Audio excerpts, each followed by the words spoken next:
Sita's honor. After the war was won, Sita was set free and restored with clean clothes and jewelry befitting her beauty. She was brought before her prince upon a royal palanquin. The entire jungle army stood breathless as the princess emerged and was escorted toward Rama. Sita presented Rama with a victory garland, but instead of hugs and kisses, Rama stared coldly at her and spoke with chilling words. The Blue Prince rejected Sita for having spent so many nights in another man's home. The princess felt so disgraced and heartbroken that she asked Lakshman to build her a cremation fire. Sita then spoke so everyone could hear. She declared that if she were innocent, she would be unharmed by the flames. Otherwise, she would gladly let herself perish before anyone who questioned her honor. Sita bravely walked into the fire and stood in its center. Glowing goddess. Sita's body burned with a golden pure light, giving her the aura of a goddess. Then Agni, the great fire god, emerged from the flames. The god explained to Rama that Sita was more pure than his own flame. She was faultless and perfect. Agni proclaimed that no doubt or question should ever be raised of her again. With this final word, the flame and the fire god were extinguished, and Sita was delivered back to Rama, glowing radiantly as a jewel. Rama kneeled before Sita and apologized for his behavior. As he explained everything he'd done to find her, Sita's heart softened and she forgave him. The two gazed at each other with an abundance of love as the crowd cheered. Times have changed, as have customs, but love has always been complicated. Time flies. With just a day left in their 14-year exile, Rama, Sita, and Lakshman were excited to go home. Rama bid farewell to his comrades and invited his loyal generals to join him. They all hopped aboard Ravana's chariot and quickly sped off for Lanka.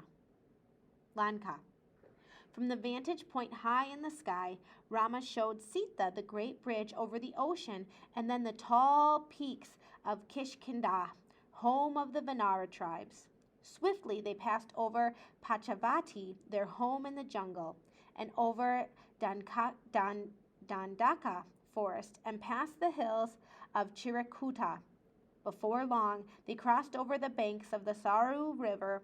The chariot turned to follow the river's winding path, for Rama knew its swift currents would lead them home. As they crested the hills, a brilliant sight grew in the distance. Golden towers and gleaming domes rose majestically from the horizon.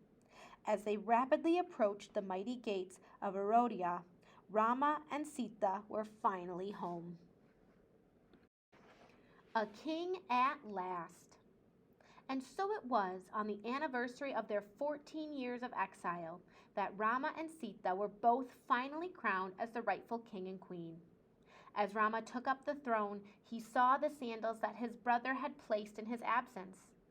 Saraguna and Bharata returned from their self-imposed exile and were honored to remove the shoes from the throne and place them back onto Rama's feet. With that gesture, the people rejoiced for the return of their king. One by one, Rama called upon all of his loyal generals and explained to his court what each member had done to serve him during their grueling ordeal. After 3 months, it was time for his comrades to take their leave. Jambavan and Sugriva extended invitations to Rama, Lakshman, and Sita to visit their kingdoms so that they could honor and welcome them as kings. When it came time for Hanuman to depart, Sita gave the Vanara a very special gift, a necklace of her most cherished pearls. The Vanara welled up with tears and swore an oath to Rama and Sita to always be their loyal devotee and humble servant. And so began a reign of peace and prosperity that lasted longer than any other monarch's reign in India, known as the Rama Rajya, the rule of King Rama. To this day, much of India still celebrates Rama's return from exile and his victory over Ravana during the Hindu festival known as Diwali. The end.